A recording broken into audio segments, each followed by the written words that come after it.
Bismillahirrahmanirrahim.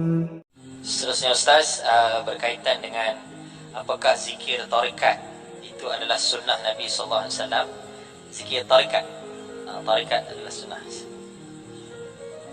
Tariqah artinya metode, cara. Ya ayyuhalladzina amanu dzkurullah, hai orang-orang yang beriman, berzikirlah mengingat Allah. Bagaimana cara berzikirnya? Maka datanglah seorang ulama, dia susun zikir, lalu dinisbatkan kepada dia. Datang Imam Abul Hasan Asyazili, disusunnya aurat, zikir, hizib, maka disebut dengan Al-Azkar Asyaziliyah atau At-Tariqah Asyaziliyah. Datanglah kemudian Imam Bahauddin An-Naqsabandi, maka disebut dengan Tariqah Naqsabandiyah.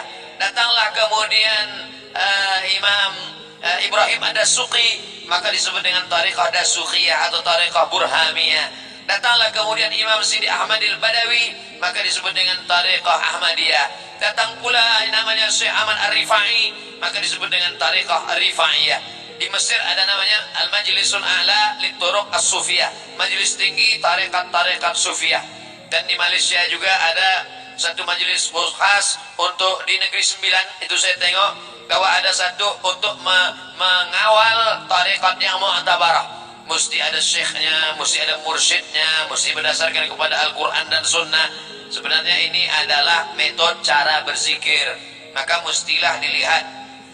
Saya tanya kepada Syekh Muwaffaq. Syekh Muwaffaq dia seorang ahli hadis, tapi dia juga seorang mursyid As-Saziliyah. Lalu saya tanya, bagaimana sebenarnya tarikat ini Syekh Muwaffaq?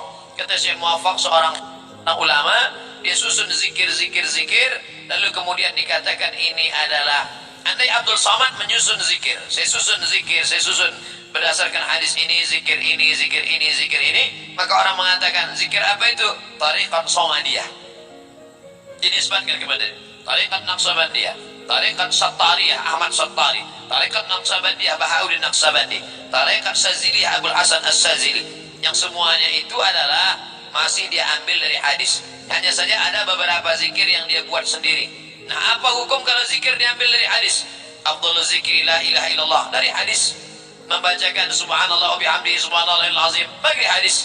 Berzikir mengucapkan Allah Allah, kalau ada orang berzikir mufrad Allah Allah Allah Allah, ada dari hadis. Mana zikir Allah Allah? La taqumus sa'ah, tidak akan terjadi hari kiamat selama orang masih ada berjalan di atas muka bumi berkata Allah Allah. Tengok pula dalam Quran, inna fi khalqis samawati wal ard, dalam penciptaan langit dan bumi, waqtilafil laili wan nahar, perputaran siang dan malam, la ayatil liulil albab, dia menjadi ayat-ayat bagi orang yang berfikir. Siapa itu? Alladzina yadhkurun Allah, orang yang menyebut Allah. Di situ disebut mufrad tunggal, alladzina yadhkurun Allah, orang yang menyebut Allah qiyaman, waktu tegak, wa qu'udan, waktu duduk, wa ala junubihim, ketika berbaring. Tapi tetaplah mursyid-mursyid ini dilihat apakah dia berpegang kepada sunnah atau tidak. Makanya kita dalam masalah akidah Asy'ari, dalam masalah fiqh Syafi'i, dalam masalah tasawuf, bukan tasawuf falsafi, tapi tasawuf sunni, Abu Hamid Al-Ghazali dan Abul Hasan As-Sazili dan Junaid Al-Baghdadi.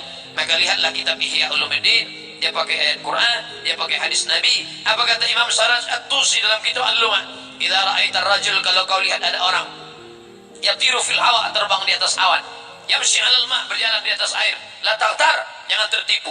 Kalau nampak engkau ada orang terbang di atas awan, berjalan di atas air, jangan tertipu, jangan terpukau, tapi pandanglah dia bagaimana berpegang kepada Al-Quran dan sunnah Rasulullah SAW.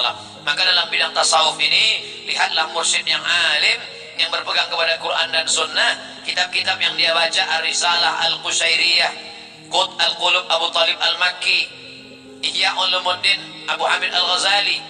Dia baca pula kitab-kitab yang ditulis para ulama-ulama yang berdasarkan kepada Al-Quran dan sunnah Rasulullah SAW. Kalau mursyidnya alim, ikuti. Tapi kalau mursyidnya jahil, tidak belajar ilmu, maka jangan ikuti. Wallahu a'lam.